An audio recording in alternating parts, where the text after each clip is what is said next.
So welcome to the lecture number 10. So let us start the today lesson with a quotation. Do good and good will come to you. So always never hurt any people. So try to be as a good so that definitely at some point of time good things will come to you. So with this quotation let us start our subject today. In the last session I left out one problem. So in which we would like to find what is V0 and I1. And just quickly see that how many nodes are there. I had already given n1, n2, n3, n4 are the nodes. So how many branches are there and see how many loops are existing. So let us try to indicate the corresponding loops also. So if I'll start here, so then moving downwards, then moving left side and moving upward, this will constitute one loop. Similarly, so you can see other side, this is also one loop. So wherever we started, we reached over there. So that is what? So one more loop. So there are two loops available. So let me write here loop 1, L1 and loop 2, L2. Now try to see what can we do. So whether we will use KVL or KCL or sometimes both to get the voltage V0 and I1. So let us see first what are the things given.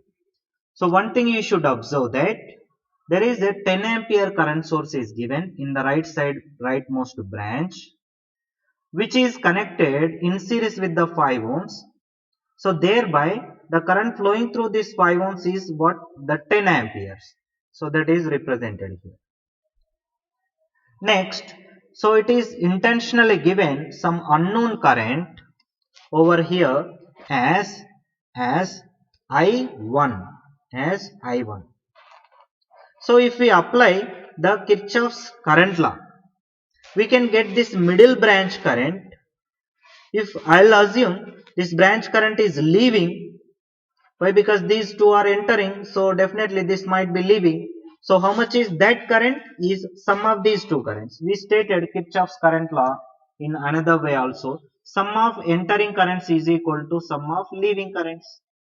Sum of entering currents is equal to sum of leaving currents. So I can say this leaving current is the sum of these two currents, that is I1 plus 10. I1 plus 10 amperes. Okay, so keeping this point in mind, now let us write the Kirchhoff's voltage law for loop 1. For loop 1. Let us see what we get. So you can start anywhere, but you should reach over there. Let me start here at the dot place. Then let us move from here towards the n1 side on this branch, on this corresponding branch. So in that process, so we need to utilize Ohm's law. Why? Because we don't have readily the voltage across the 5 ohms.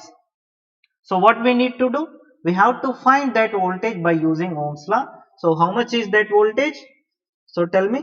So that voltage is, so wherever current enters, that side is positive, other side is negative. So that corresponding current into the resistance, that is 5I1. So 5I1 is the voltage across the 5 ohms plus voltage across the 10 ohms. Next branch. Next branch is the 10 ohms. So how much is the voltage across 10 ohms? So 10 into I1 plus 10, that is the 10 ohms into current through the 10 ohms. How much is the current through the 10 ohms? So I1 plus 10. So these two branches completed. Next branch is 10 volt source. So what is the polarity? So negative. So is equal to 0. So let us simplify this, and this is 15I1, 5 plus 10. So this is 100 minus 10 is equal to minus 90. So I1 is equal to, so minus 90 by 15. How much is this? So you'll get 6 amperes, minus 6 amperes. So I1 we will get as minus 6 amperes. Now see simply, very simple, that what will be your V naught? We can simply write V naught polarity, observe it. What is the polarity of the V naught? And how can I write V naught in terms of the current and resistance? That you check it. So I1 plus 10 is the current through that into 10 ohms, and I1 plus 10 into 10 ohm is some voltage. Is that voltage polarity same as V naught or not? So one need to cross verify these things.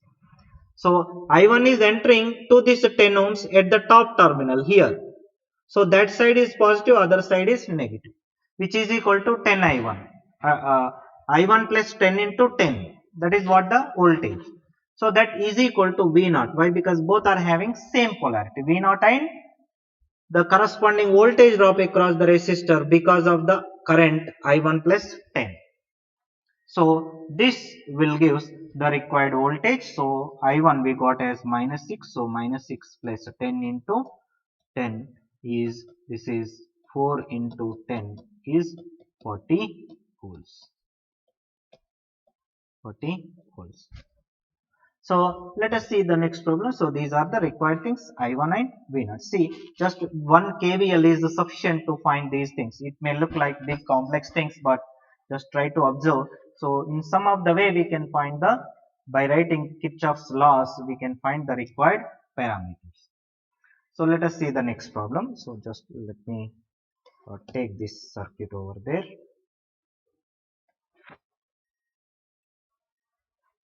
Right.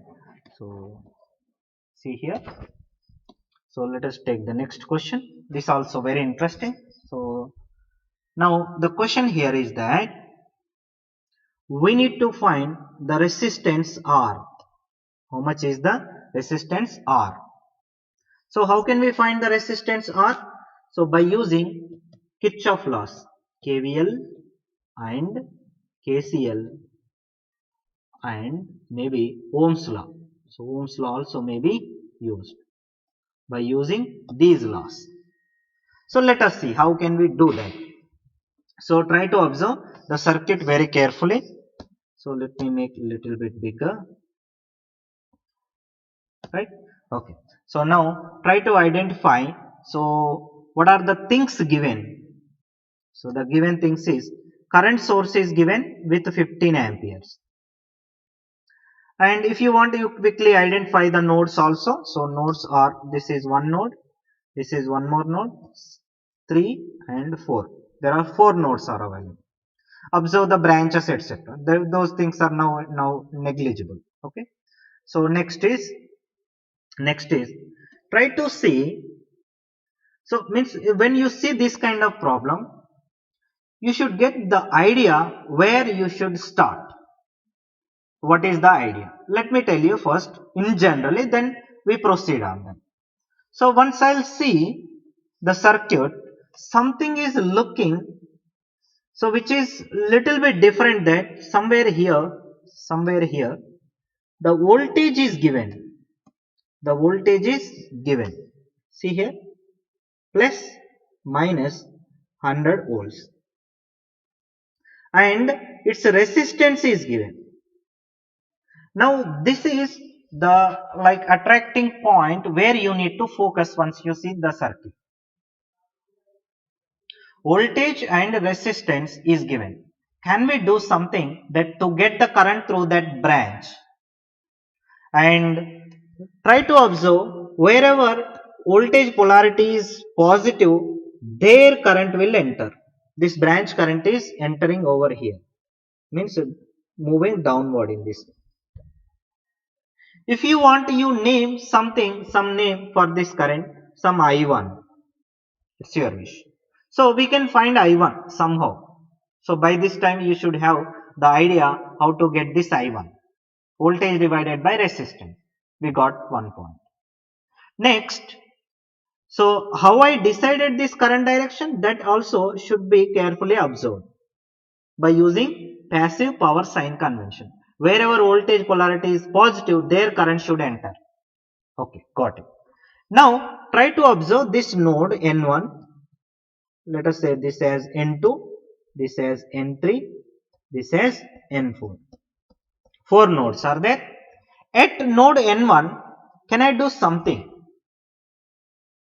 That KCL, Kirchhoff's current law. So for which I will try to assume some current might be there in this branch, which might be I2. Now can I write the Kirchhoff's current law at node N1? What is the entering current? Minus 15. Leaving currents I2 and I1. So minus 15 plus I1 plus I2 is equal to 0. In which the unknown is only I2. So can I find I2? Simply we can find the I2. Once we get I2, now think of in this direction that if I'll write Kirchhoff's voltage law for this loop, there are different loops are there. If you want, you see how many loops are there in this. For this green colored dotted line, if I'll write the Kirchhoff's voltage law, I'll get some equation. By that equation, can I find some this unknown voltage that may be represented some one side positive, other side negative, some V1. Can I find this voltage V1? Once V1 is found, we can also find its corresponding current as some I3. Why I am choosing the I3 direction in this way? That is N3 to N2 is because I considered V1 polarity as N3 side positive, N2 side negative. With respect to our assumptions, next parameter is going to be its direction going to depend on the previous assumption. Okay. So once we get I3, now think of the Kirchhoff's current law at N3. Thereby, try to assume some current might be flowing through this 100 ohm, which is I4. So we know I3, we know I1. So can we find I4 by using KCL? Once I4 is known, we can find voltage across this also. I4 into 100. This is what, let us say V2. How I decided V2 polarity? Based on the I4 direction. Means previous assumption. Based on previous assumption, we are deciding the V2 polarity. Now we got the V2. Now can we find by using Kirchhoff's voltage law again, for this loop, can we find voltage across this resistor which is unknown thing? So as some voltage, let us say some voltage V, otherwise some V0, let us V0. Can we find V0? Once we get V0, you can also think in another way. We can write the Kirchhoff's current law at N4 and we can say that some current is flowing in this direction which is I0, then I can write the Kirchhoff's current law at N4 as 15 amperes leaving, I0 and I4 is entering to this node. So by that I can find the unknown current I0. Once I get V0 and I0, the ratio between V0 to I0 is what the resistance are. So this is all completely based on KVL, KCL and Ohm's law application. So let us now step by step move in that way. So whatever I had roughly explained, now I would like to put all those things in proper equation form. So first thing what we do is that, so let 10 ohms current as I1. How I choose an I1 direction, that you need to think. So as because 100 volts voltage polarity is already given, I can decide. So how much is this I1? Is 100 divided by 10, which is equal to 10 amperes. So I got the I1. So next what I will do is that I will assume next let I2 current in in 50 ohms, in 50 ohms, this resistance I2. Now based on this assumption, let us write uh, the KCL at node N1, KCL at node N1. So we can write as entering current 15, leaving current is I1 plus one more leaving current is I2 is equal to 0. How many branches connected at N1? 3. Do I have 3 quantities in my KCL equation or not? You cross verify every time. So here 15 is one quantity, I1 is another, and I2 is one more. So total 3 quantities we got it. Okay. So now, so I1 is known. How much? Minus 15 plus 10 plus I2 is equal to 0. Thereby we can get the I2 as 5 amperes. Right. So we got the I2. Now once we get the I2, next what we do is that we will try to write down the KVL for loop 1. We will see how can we utilize that KVL. So loop 1. So for which I am considering this 30 ohm resistance voltage is V1. That assumption I made already. So I am not writing all those assumptions, but by looking at the circuit diagram, you can think that. Now KVL for loop L1. What we get? See that you start somewhere here, then move in the right direction. So first I will come across plus 100, then I will move towards the right to left, that is N3 to N2 side. So then I will get the unknown voltage which is equal to V1. Then I will move in the upward direction from N2 to N1. The voltage will be minus 50 I2.